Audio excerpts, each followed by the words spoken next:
you know, Jameson will approach like a little bit close to her and she'd be like, "Oh, I'm tingling." It's just like, why? Stop. So yeah.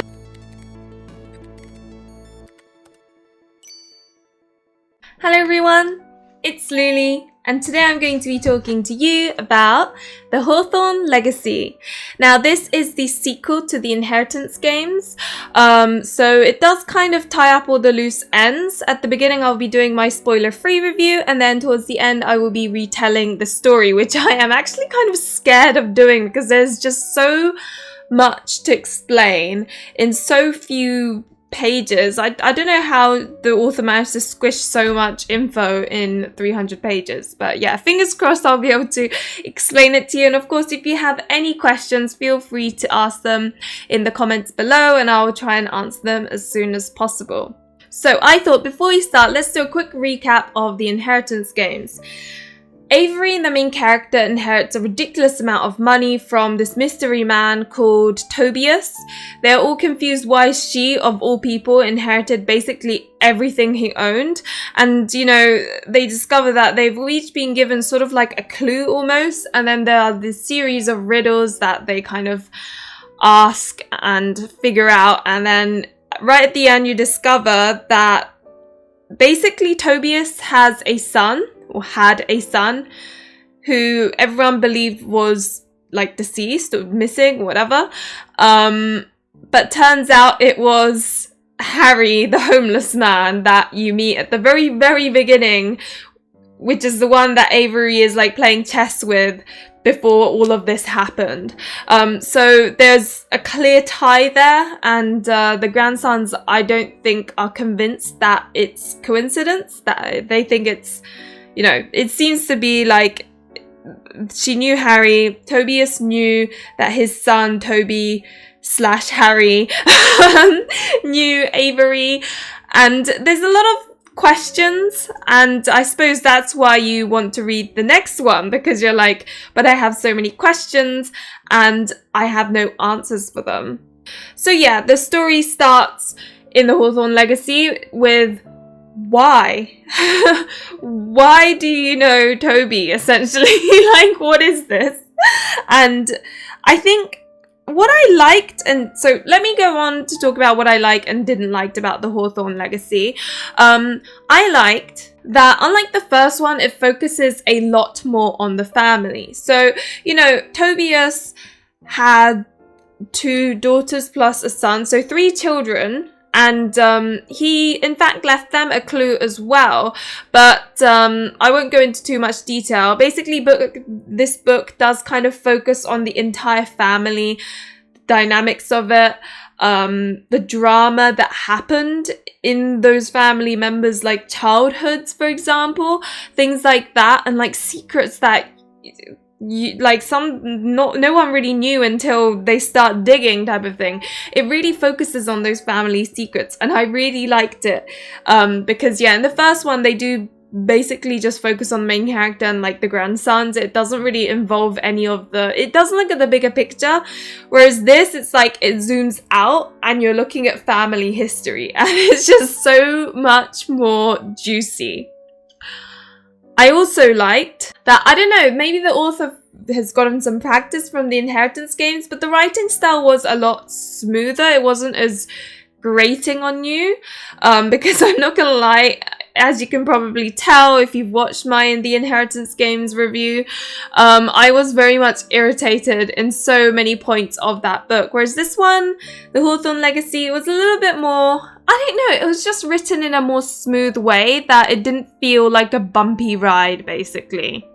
And then, of course, I like this book because there was just so much drama. Oh my gosh, when you think one thing happened, another is happening, and you're like I said, I don't know how the author managed to squish so much drama within 300 pages. Like, I just don't know how she did it.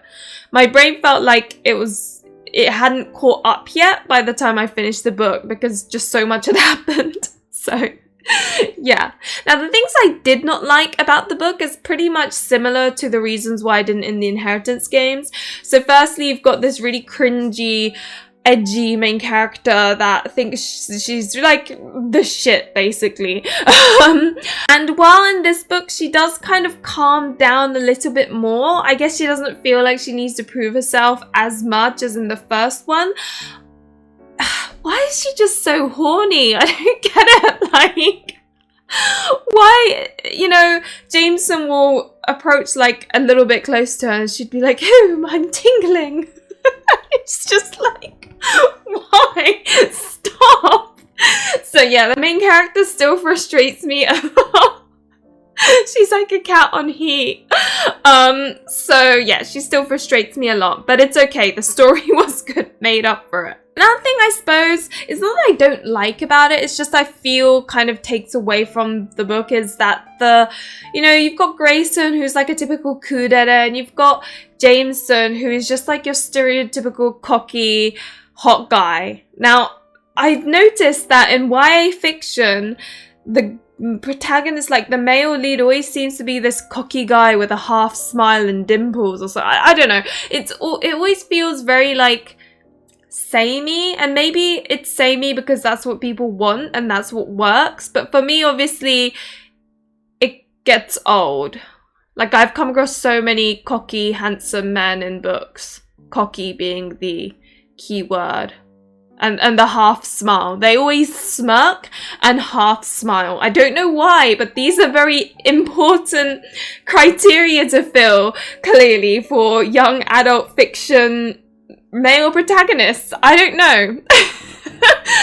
And I find it a little bit too samey. So that is something that took away from the book for me, personally. And then I think, given that the first book had built up like the foundation of a possible triangle relationship, I would have expected the Hawthorne Legacy to have more of that. Now, do we get more of that? No, of course we don't. We get kind of like, you do get romance in this book. There is romance. And it's more than the first one because you don't have bloody Emily getting in the way.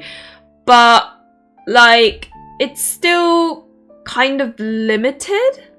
I mean, I get it. The amount of drama this author squished into 300 pages, like I said, there was no room for romance. But I just felt it would have been better if she had written like 400 pages and there was a bit more of like, I don't know, bickering between the brothers or a couple more love scenes. I don't know. I don't want too much romance, but I also don't want like nothing when it would fit so perfectly in this situation, you know?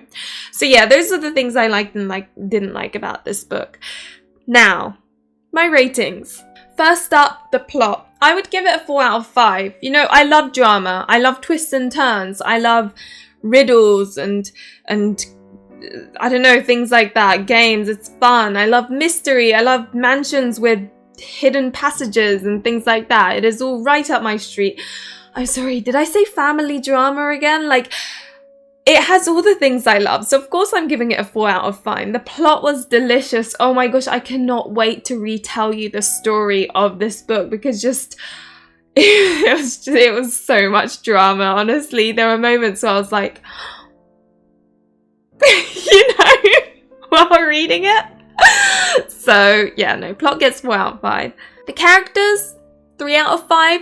I did kind of like the fact that we got to know some of the lesser characters from the first books in this one. Because, you know, in the first one it was very simple, like this person's bad, this person's good. It almost felt like that. Whereas in the Hawthorne Legacy, I felt like a little bit more depth was added to the characters. Saying that, the main character is still cringy. Jameson is still cringy. I like Grayson. The coup d'etat. He's cool. I like him. I liked him. And then Xander is as adorable as always. And then you got Nash, which he's pretty cool. But I just feel like, yeah, the characters, they're okay, but like nothing special, if you know what I mean. Now, pacing, I would say a 3 out of 5. I didn't find it very fast. I didn't find it very slow. It's kind of strange because the rate at which things happen, the pacing you'd expect to be like a 4 or a 5, and yet the pacing at which you read it feels slow. and I can't quite put my finger on why.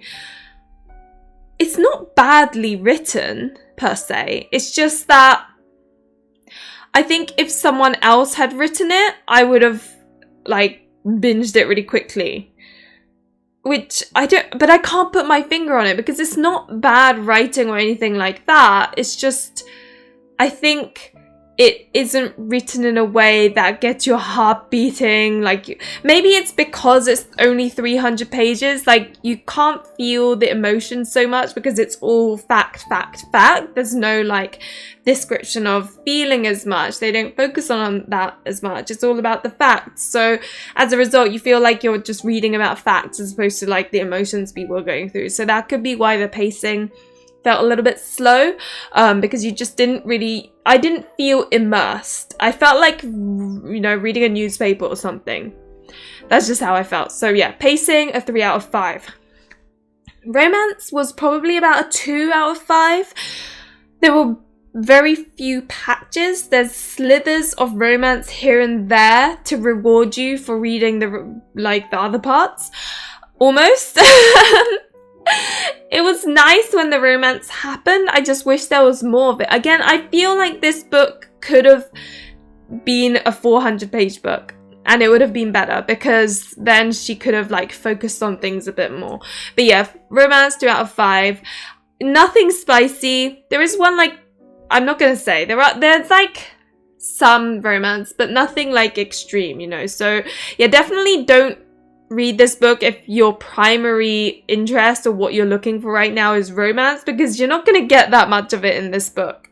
And then overall rating, I would give it a 3 out of 5. I wasn't mesmerized by this book, but I wasn't like that disappointed either. It's kind of what I expected, to be honest. And I think reading the Inheritance Games kind of helped with my expectations.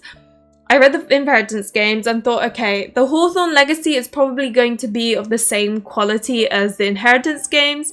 And I guess it sort of is. The author definitely writes more smoothly, nicely in the Hawthorne Legacy compared to the Inheritance Games, but they were like, the amount of hype and enjoyment I got was somewhat similar. I'd say Hawthorne Legacy a little bit more because there's no bloody Emily, you know? So I'd say those are my ratings.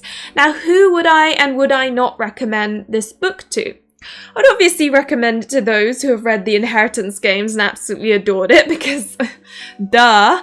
But otherwise, I would recommend it to those who do like drama, like particularly family drama and learning about the secrets in a mansion and mysteries, because, you know, there was a lot of twists and turns and it was a lot of fun when all of these things are revealed.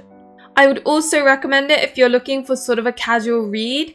It doesn't require too much brain power. You're just sort of reading it for the sake of reading it. It's fun. Things happen, you know. It's not a masterpiece. Don't get me wrong. And it's nothing like particularly special, but like, it was fun, you know? It's all right. And so, yeah, those I would not recommend it to are those who are looking for like a die-hard romance book, because very little romance happens in this. Like, as I said, there's some there, a slither of it, like snuck in here and there, but most of it is all about solving the riddles of this family, learning the past of Tobias's son. And you know what? It focused mainly on Tobias's kids this time. Like, the Inheritance Games really was about the teens, like the grandsons, the main character. But yeah, this one, it felt more about Sky, Zara, and Toby, the children of Tobias. So yeah.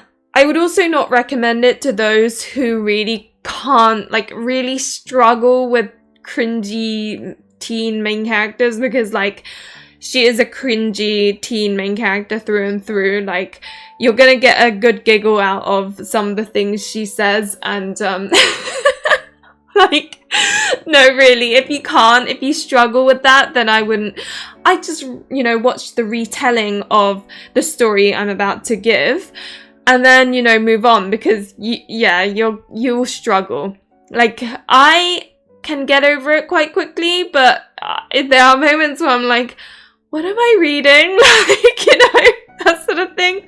I definitely think the audience is, like, teens, to be honest, like late teens, and obviously as a 30-year-old reading a like young adult fiction, like sure, I really want the story, which is why I'm reading it, but I can tell that it's for a younger audience, so you know, bear that in mind if you are sort of like my age or older than late teens, and you know, you'll want to pick up a casual mystery solving type book.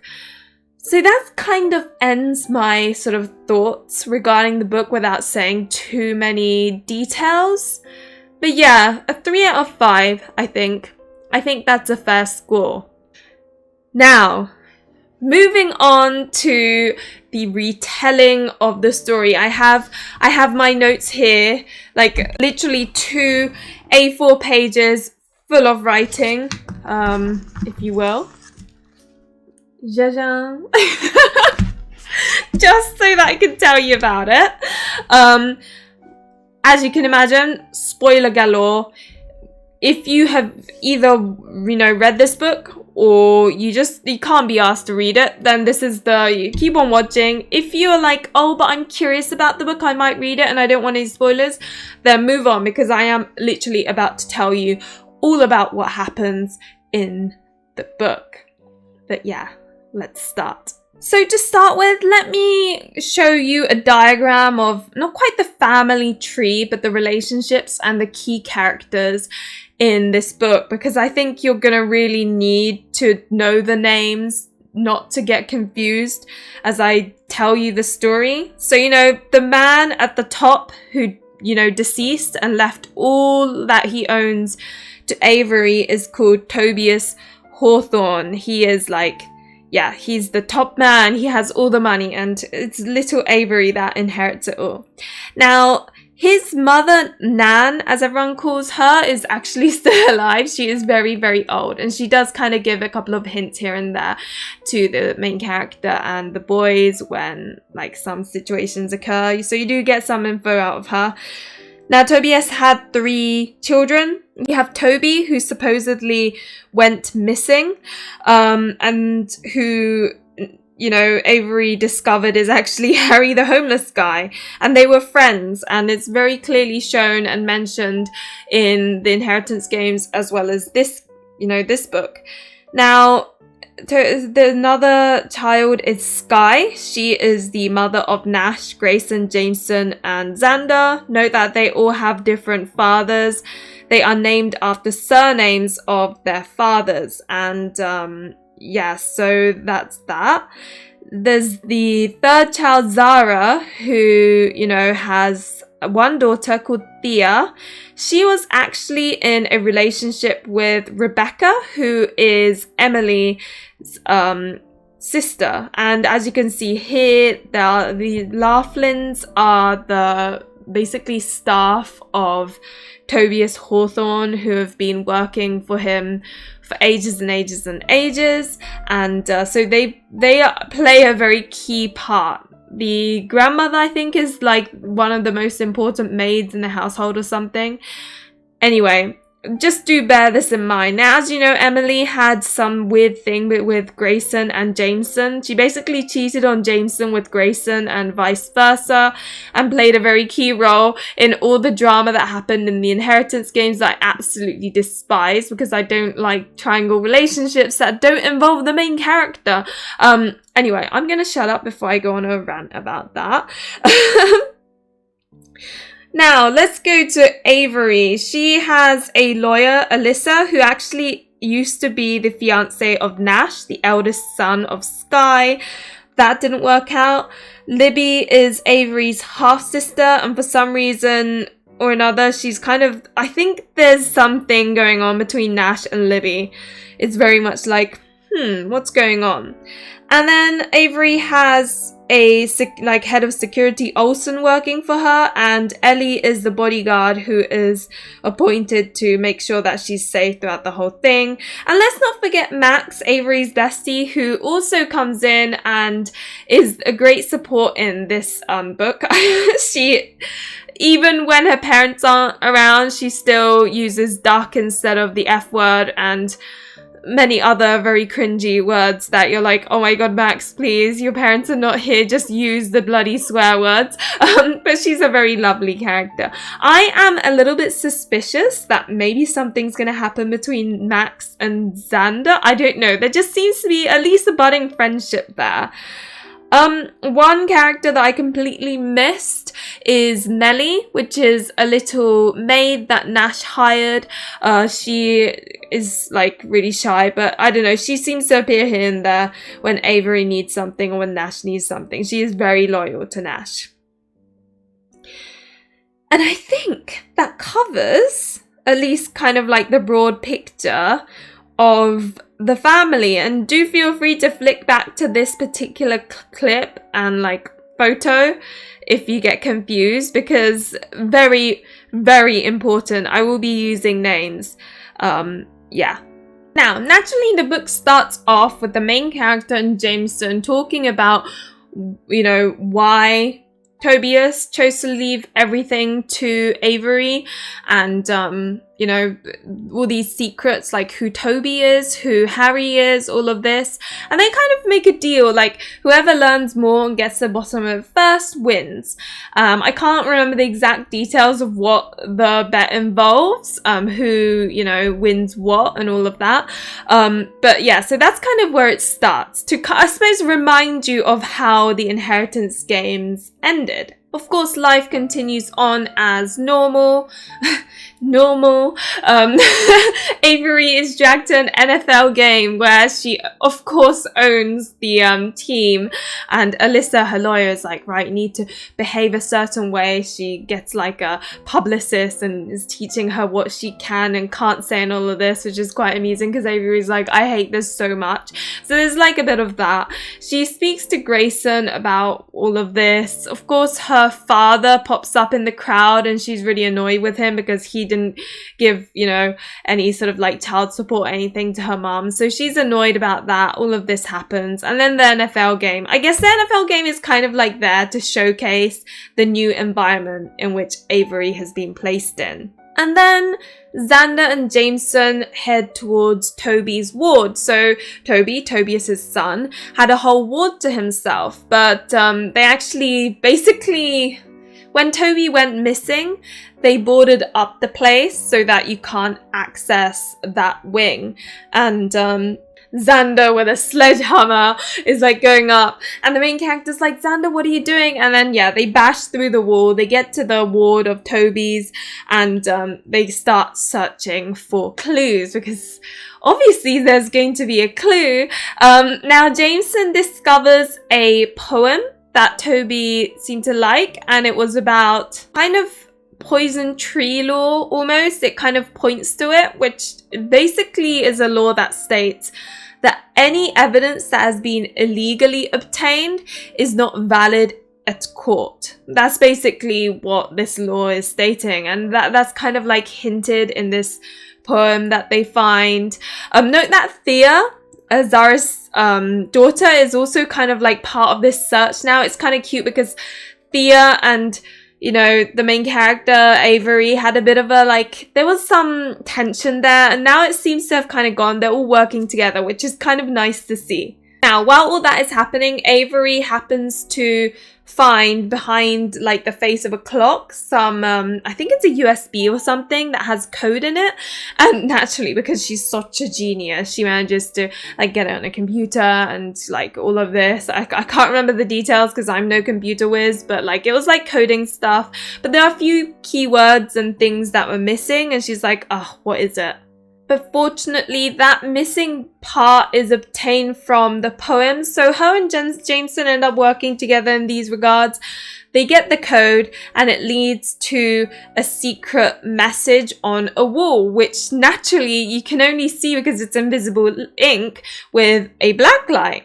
But what this means is now Avery has witnessed Toby's real handwriting, and it just happens to be that the handwriting of her father's name on the birth certificate of hers is exactly Toby's handwriting. So then this whole thing of maybe Toby, Tobias's son, is actually Avery's real father. That kind of thing pops up in their mind, and they're all like, wait, hang on. But Grayson basically had a blood test done for Avery when everything had happened in the inheritance games, because they were all like, why is Avery receiving all of this inheritance? And naturally, the first thing they wanted to do was to find out if she was also a Hawthorne.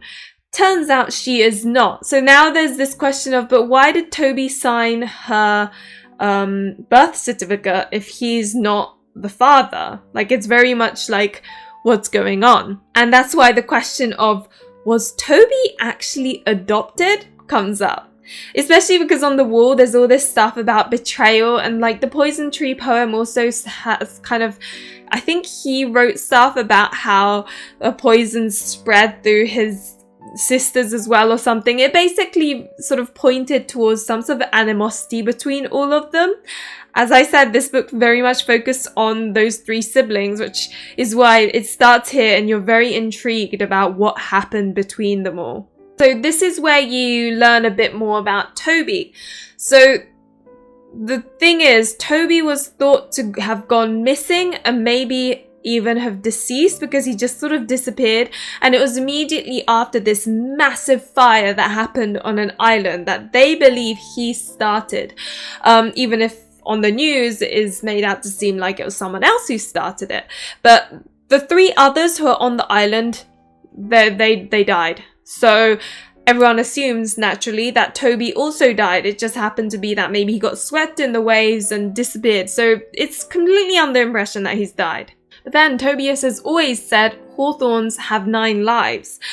So then the question of, was he actually alive after that? Because he would have had to, in order to, write the signature on Avery's death certificate. So now everyone is like, interesting, maybe he's still alive. And Harry actually is Toby.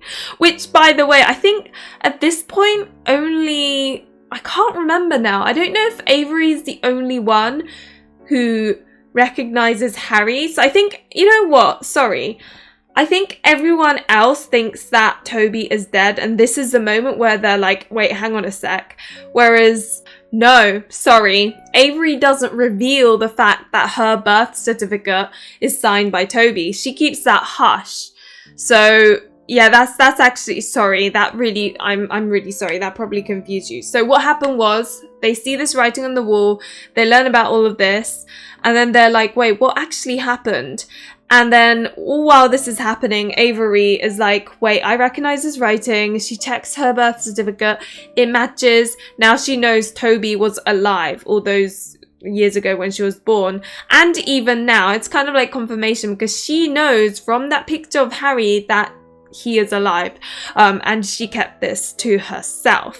Note that she had told Grayson regarding Harry, and the reason why she hasn't told anyone is because Grayson was like, don't tell anyone, because if him being alive gets out, people could use that as leverage to try and take away the inheritance from you, which is why she's kept it quiet to herself. Now, with this in mind, they decide to go back to the very first will that Tobias wrote, the one, not the current one, but the one before that, and discovered that there were several charities listed on it. This is when they discovered that Grayson's father was actually the uncle of one of the victims of the fire. And this is, of course, brought to him. And then, in order to find out the truth, they decide to go to Skye, the boy's mother, to kind of confirm if this person is Grayson's father, since he has the same, like, his surname is Grayson. Now, this is where it's like, what the hell's going on? Because they go to Skye. Skye's like, oh, what do you want? Because note that she was the one behind the assassination attempt in the inheritance game. She has tried to get Avery killed. So, you know, there's all of that going on. And she's like, oh, What do you want now? And then you discover that Avery's father is sleeping with Sky. And you're like, where did this come from? And it is very, like, you know, suspicious, because it's probably that Sky is sleeping with her father in an attempt to kind of, I think it was a potential loophole in the law where if she's like with her father, then her father might have control over the inheritance, and obviously she might get some of it. Like, they're kind of almost working together and sleeping together. Like, it's just really weird. This is just something that you get given, like, as if casual, and you learn about it and you're like, what the hell just happened? So that's one of the juicy bits. Yeah, Sky sleeping with Avery's father. Now, next scene. In memory of Emily charity do that Avery is like, oh, I really don't want to go to this, but she has to, naturally. And all of that is happening. And then you finally see for the very first time Rebecca and Emily's mother, one of the Laughlins. And she is like drunk out of her mind. She's having a really rough time. And she states, why do all of my babies die? And you're sort of sitting there going, we knew about Emily dying because of the inheritance games, but she said babies, so, you know, at this point you can't help but wonder, like, what does she mean by that? Does that mean there are other children of hers that died? Like, it kind of does cross your mind. And this little scene happens. Now, one positive thing, Max has been flown out to Avery, so Avery finally has a friend. It's like nice to see them interact, having fun together, and that definitely was heartwarming, especially considering all the tumultuous storm of drama happening and brewing in the air constantly. And this is when also she overhears Grayson's conversation with his father, which is basically his father saying, I don't want to have anything to do with you. It's very cold-hearted, horrible. But to be honest, I think we all kind of expect that by this point, because it's sort of like he probably would have tried to find out about his son. He's rich enough to have probably known anyway. So, you know, you're not really surprised. Now, while this is happening, note that Avery finds a heart of like a pig or something stabbed, and it's all like bloody and stuff in her, what's it, her bed or her fireplace or something, and it's all very like, what the hell's going on? So she's obviously fearful of what's happened. She thinks it has something to do with the fact that they all went into Toby's ward, because Avery went to Nan, Tobias's mother, and said that she thinks Toby is alive, and obviously that affected Nan. So like the Laughlins are like, what the hell, Avery? Why are you doing this? Why are you messing with Nan? This is horrible, because they truly believe that Toby is dead. But obviously Avery felt like Nan had a right to know what she knew, because it has something to do with her. So all of this is happening, and Avery can't help but think, is it the Laughlins that planted this heart? I don't know. Anyway, that's all going on in the background. Now, it's thanks to this in memory of Emily charity that Avery discovers that she actually owns several vacation homes. One that pops up and she takes note of is one that's titled The True North. And the reason why is that a letter that was left in Sky's, like, as her inheritance was a compass, so that she will always know true north. So naturally, they're all like, that's interesting. It can't be a coincidence, because whenever Tobias does something, there's always a purpose to it. So then they decide to fly out to the true north to discover what it is about this place that's so important to Sky. Now, while this is happening, Libby and Nash go back to where Avery was living in an attempt to look for Harry. They unfortunately receive a letter that Harry supposedly wrote, which says, "Stop looking." So now we know that Toby does not want to be found by Avery, and Avery is kind of heartbroken by this, naturally, because she thinks that Toby is her father. Like her real father, like blood father, you know?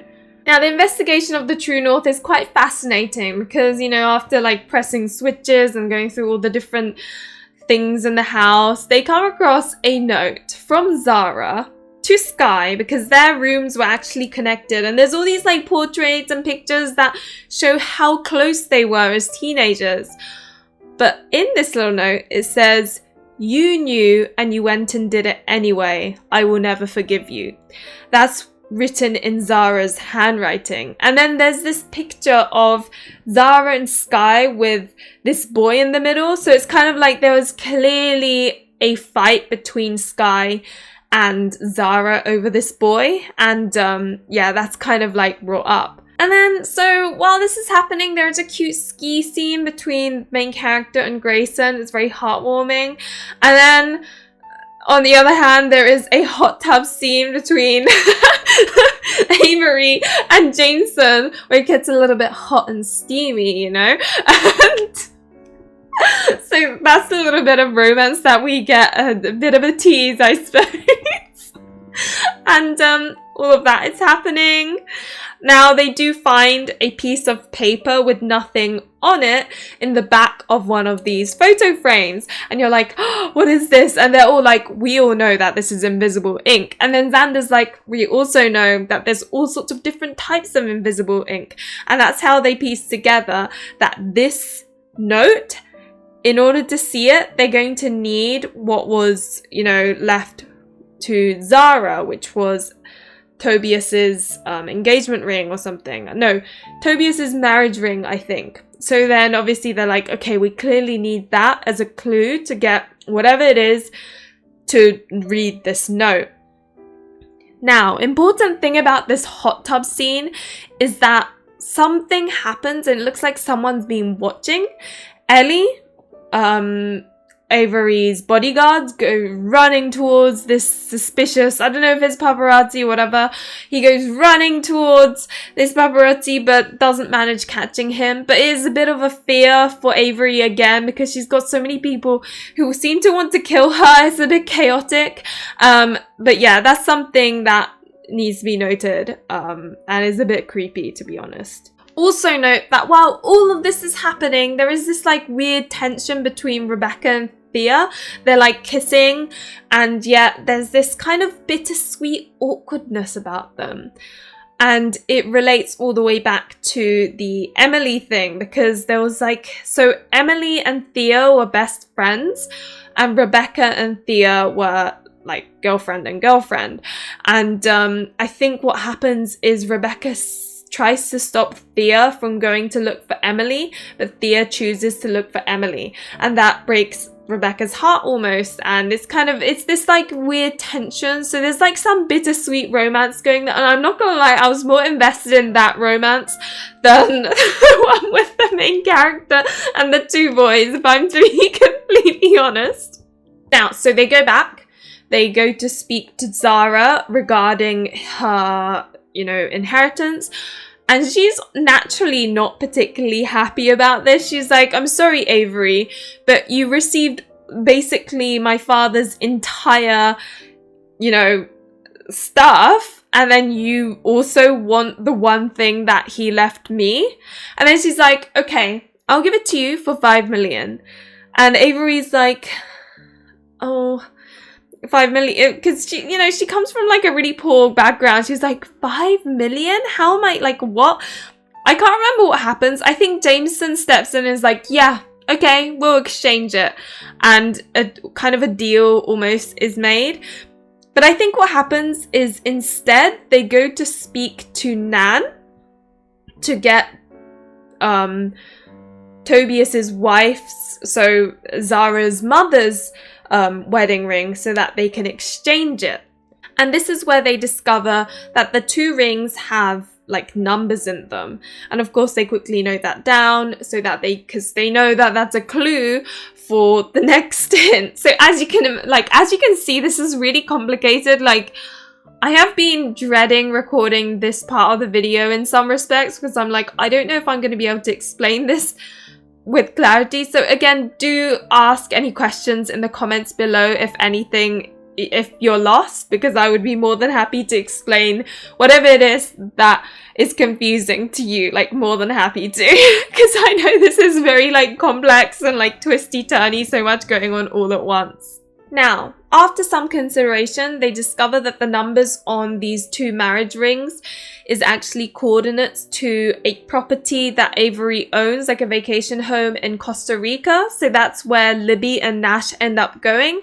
Reason being that Avery is only allowed to stay 3 nights out of the mansion, because remember, there is that rule that she needs to stay in the Hawthorne mansion for a year before she can gain all of her inheritance. So it's kind of like, okay, so this is something she needs. And then Alyssa, her lawyer, looks into it, and yeah, that's how she discovers that she is allowed to stay out for 3 nights. But she's already used 1 night, or was it 2? I can't remember, going to the True North, which Alyssa was very much against, but that happened. And it's while this is all happening, I know it's layers upon layers, but Avery discovers that Toby was not Tobias's actual son, but basically the Rebecca's mother, one of the Laughlins, gave birth or got pregnant a bit too young, so she gave up her son to adoption. Little did she know that the son that she gave up to adoption was actually living right next door. That is Toby. So the son that this woman had turned out to be Toby, and she discovers this way later on, and then she discovers that Toby goes missing, hence why the "why do all my babies die" comment, and she associates that with the Hawthorns. She's like, don't get yourself involved with the Hawthorns because they take everyone away from you, and this is kind of what she's pointing at. And so Avery discovers this on her own in some ways, and then she speaks to the other Laughlin, the grandmother of Rebecca's, and they have a little heartfelt moment. It's really cute, and then her and Rebecca have a little giggle.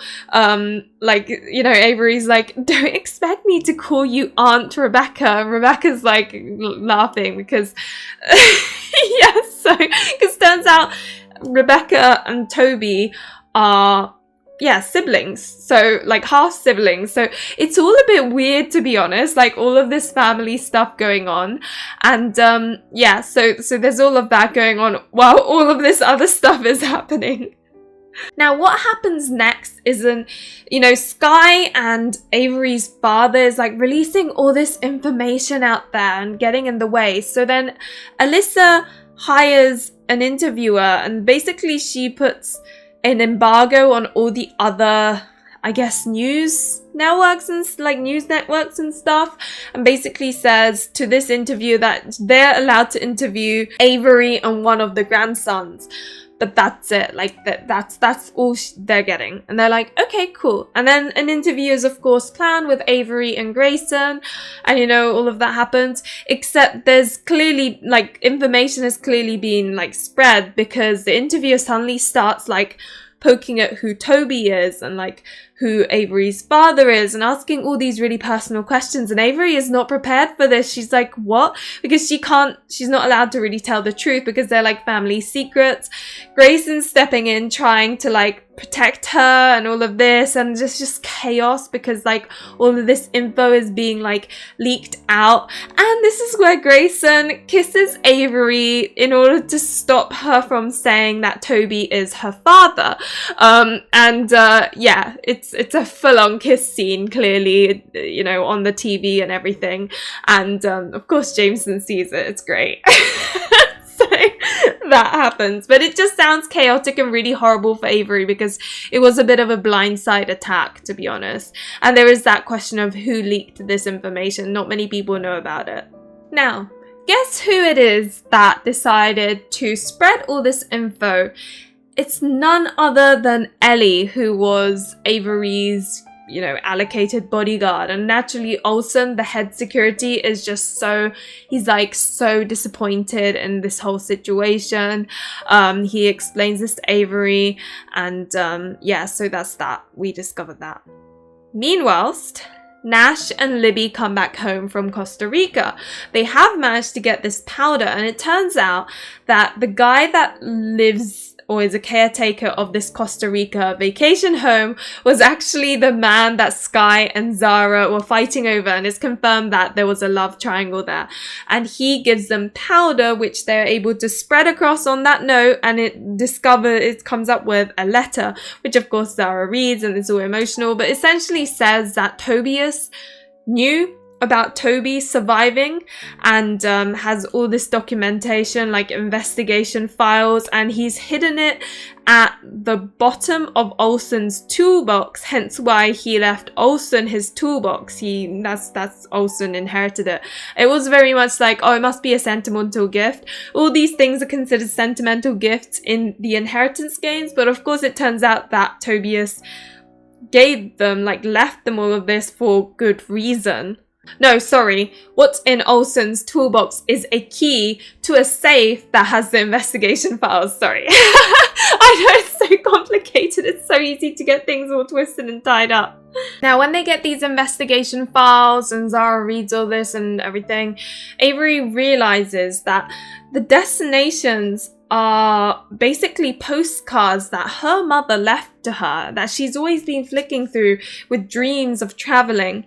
And of course, it turns out that the back there's hidden writing, and it's letters from Toby to Avery's mum, like basically love letters, and it leaves, like, it gives off a lot of details regarding their relationship. And it turns out that what's happened is Toby had washed up, Avery's mum had found him, and he had amnesia, and she was slowly trying to get him better, and he, you know, becomes healthy, but they fall in love as a result. And there's a little bit of tension at first, because then it's discovered that Avery's mum was actually the sister of the girl who died on the island that Toby supposedly set on fire, except Tobias and everyone had put all the blame on this girl because she had a bit of a dodgy history with like drugs and all of this. So naturally, you know, Avery's mum is really upset about this fact, and of course Toby doesn't know because he's got amnesia, but eventually he finds out and he hates himself for it because he is in love with this woman, and he has hurt this woman that he is in love with sister. Like, it's his fault that she is dead, so there's all of that drama. Now Avery does phone up who supposedly is her grandmother, but turns out they come from a very like dodgy mafia family, and so yeah, that is like a not pleasant phone call. Basically, it's not what they had expected. Now, in the files, it's also like, you know, some details include that Toby, yes, he had planned on setting the fire, so was all his friends who had decided to go on this island to set the fire, except an accident happened in the process. They had put like gas and like gasoline and all of this everywhere in the house ready to burn, except before they were able to distance themselves, lightning struck, and that set the fire to the entire place when they were all really close by.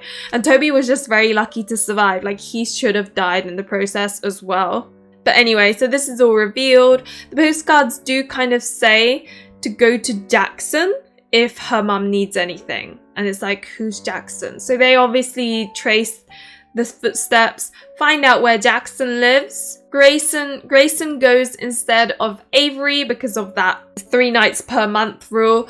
And but Jackson is very, like, he is a recluse. He doesn't trust anyone. He lives in like this almost bunker-like building, and he just doesn't speak to Grayson. He's like, no, I'm not going to talk to you. Even when Grayson explains the situation, even when he gets the phone out and shows him, like, they video chat, Jackson is like, I don't trust it. And so Avery pleads Alyssa, she's like, please, I need to go and see Jackson. So they finally fly out to see Jackson. They have a little conversation. It's all kind of revealed, of course, that her mom and Toby had this dramatic romance. It started off with, you know, so much hatred, but Hannah, her mom, was in love. You know, she was a nurse, which meant that she had this really caring side. And of course, she couldn't help but nurse Toby back to health. And she had, you know, he had amnesia. But eventually they really did fall in love, which is why when Toby discovered what happened, he could not forgive himself. And that is why he decided to leave. without Avery's mother knowing. He just ups and leaves. And all of this is documented in letters that, you know, Avery's mum had left to Jackson in case Toby comes back. But of course Toby never came back, so Jackson has all of these letters that Avery's mum had written to Toby in case. And they're like, oh, it's just really bittersweet. And also an interesting thing is he also has a little golden disc. So Avery takes that. We're all left wondering, what is this golden disc? But anyway, that kind of is shoved aside, swept under the carpet, if you will. So all of that, everything's been revealed, la la la. They go back on the plane. They finally arrive back home. Except then a bomb goes off and there's a massive explosion and Avery and Grayson pass away. Okay, no, I'm joking. No, Avery happens to be within a distance that is safe enough that she's severely injured. She ends up in a coma, but she survives and eventually she wakes up and all is good, kind of. And it's funny because, you know, Max, her best friend, well, Alyssa actually dragged Avery out of a hospital and brought her back into the Hawthorne mansion. And then she got Max to call her mum, Dr. Liu, who is a doctor. And so it's actually Dr. Liu that helps Avery recover. And then there's like a sweet Max and Dr. Liu, her mum, making amends, because it seems like Max was flown out because she was annoyed with her parents or something, and there was like a whole little drama going on there as well.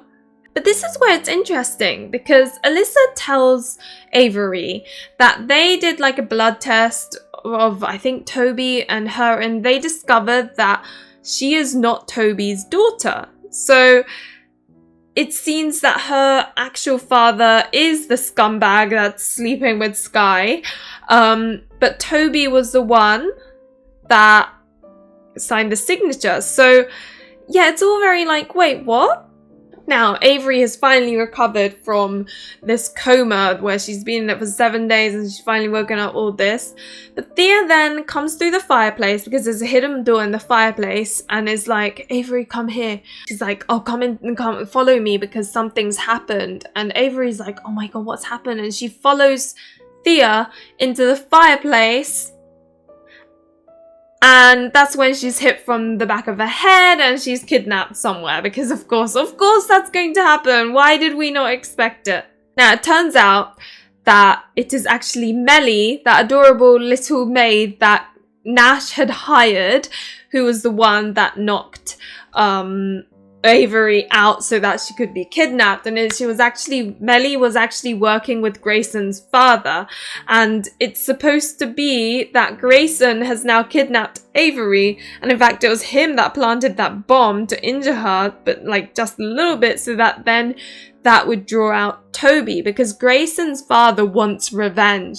He is really annoyed that his nephew died in that fire and he blames Toby for it entirely, and so he wants revenge. He wants Toby dead, and so he's using Avery as a way to lure out Toby. And it seems that Rebecca was taken hostage, which is why Thea had to cooperate, with Grayson's father, and there's all of that drama. And but yeah, so now Avery is tied up on a chair in like a dodgy area. And Toby does arrive. Avery's like, oh, surely Toby's not gonna arrive, but Toby does. Harry, his other name, and it is very much confirmed that Harry was Toby.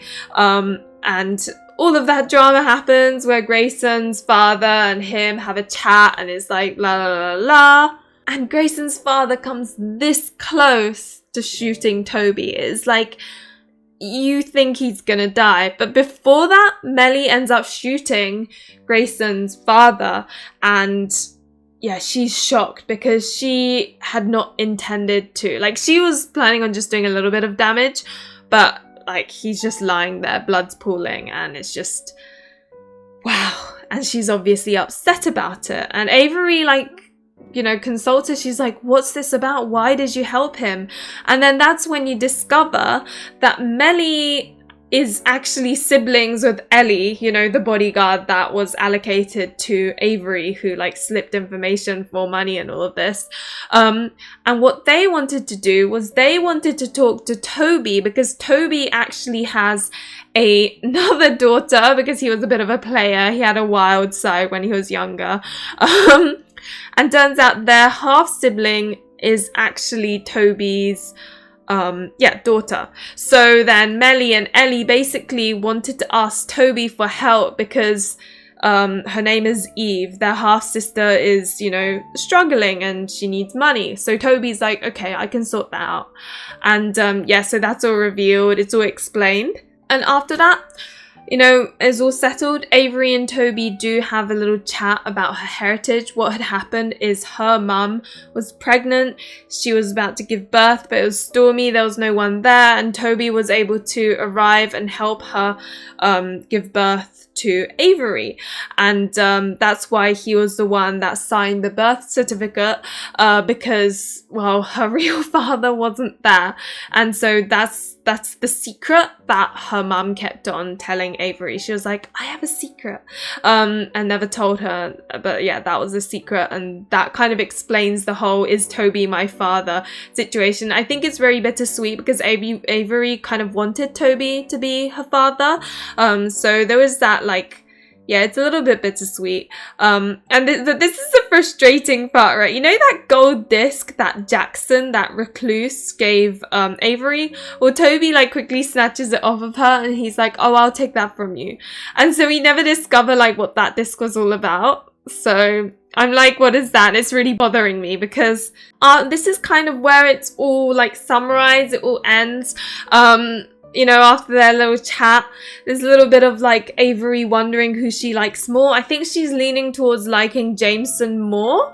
But yeah, and it kind of ends. And you're sort of, you know, left there thinking, okay, this book did answer pretty much all the questions I had from the inheritance games, but what is that gold disc about? I really want to know what it was.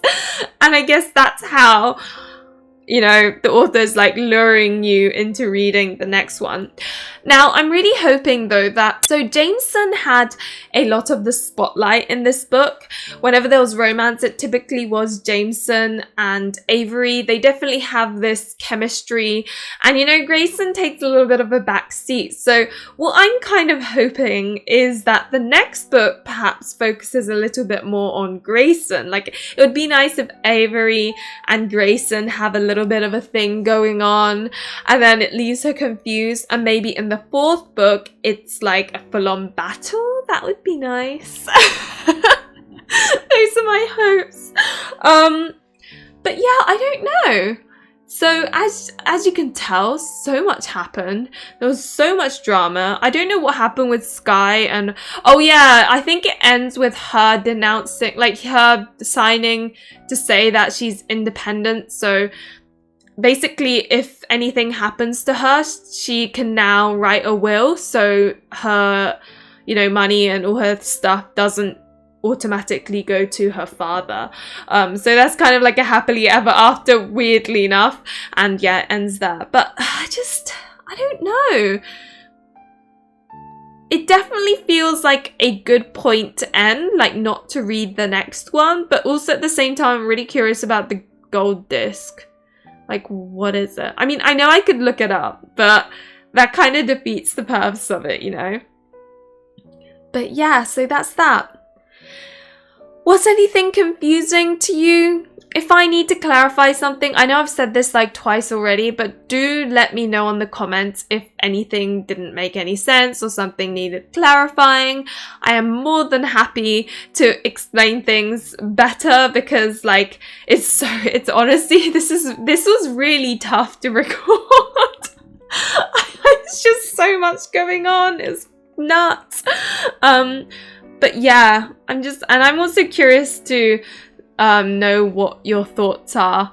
If you've read this book, I'd be curious about your thoughts as well, because yeah, it was just really crazy.